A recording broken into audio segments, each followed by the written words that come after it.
Dunia anak adalah dunia belajar dan bermain, penuh petualangan, sukacita, dan ceria. Namun, hal itu tiba-tiba akan berubah ketika anak sedang sakit.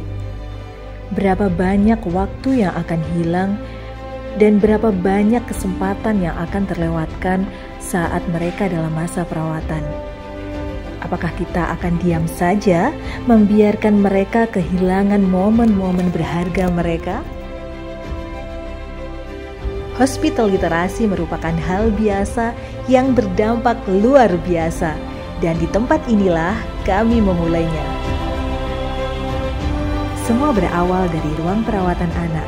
Kami hadirkan konsep hospital literasi yang akan memudahkan anak-anak untuk tetap belajar dan bermain.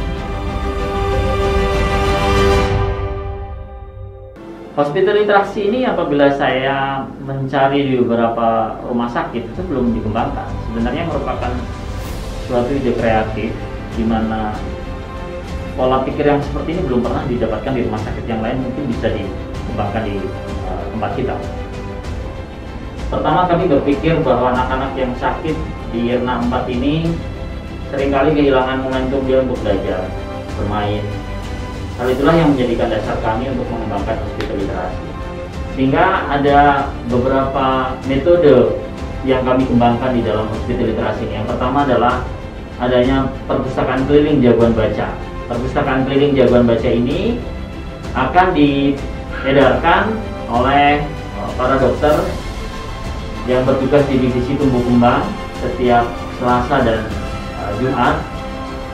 Selain itu, kami membuka pojok-pojok baca, ada di gazebo, kemudian ada di dekat ruang bermain. Tujuannya adalah buku ini kami kembangkan atau kami berikan kesempatan kepada anak-anak untuk membaca kapan saja yang dia inginkan, terutama pada pasien-pasien yang mobilisasinya jauh lebih banyak dibandingkan dengan pasien yang berbaring. Jadi memfasilitasi pasien yang berbaring kami fasilitasi dengan perpustakaan keliling.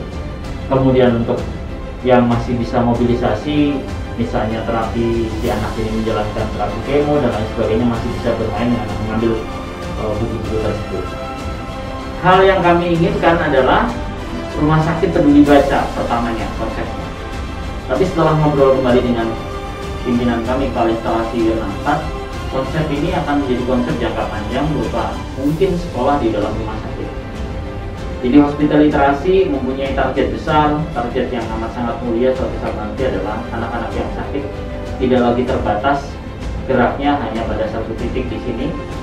Mereka tetap bisa bermain dengan membaca buku, mendongeng, dan satu goal yang besar suatu saat nanti adalah adanya sekolah di rumah sakit. Sebenarnya hospital literasi ini konsep awalnya memang kita menginginkan bahwa anak-anak yang selama ini sakit di IRNA 4 mendapatkan fasilitas untuk belajar. Salah satu fasilitasnya kita siapkan adalah bahan bacaan. Kedepan kami menginginkan mungkin ada suatu lembaga pendidikan yang bisa berjalan di rumah sakit. Namun sebenarnya konsep hospital literasi tidak terbatas pada pasien. Kami di IRNA 4 banyak sekali yang mempunyai ketertarikan di dalam dunia penulisan. Jadi banyak dokter, kemudian perawat yang mempunyai ketertarikan di dalam dunia penulisan. Ada beberapa buku yang mungkin dari sinilah hospital literasi sempat kami pikirkan, karena kami konsen untuk menulis beberapa masalah kesehatan anak, kemudian tumbuh kembang anak, konsep-konsep yang kami tulis, dan semuanya bermula dari Rumah Sakit Saiful Anwar. Kami juga setiap kali ada buku baru, mengadakan bedah buku, launching buku, seperti itu. Kedepan kami akan rutin untuk mengadakan pelatihan bagaimana penulisan buku. Awal mungkin terbatas bagi karyawan IRNA 4, tapi setelah mungkin berkembang, tidak menutup kemungkinan anak-anak yang menjadi pasien di sini kami ajak untuk bersama-sama menuliskan tentang kisahnya, menuliskan tentang semangatnya. Itulah semangat hospital literasi. Kami tidak akan berhenti di sini. Jalan kami masih panjang. Kami tidak ingin mereka melewatkan masa-masa emasnya karena mereka begitu berharga.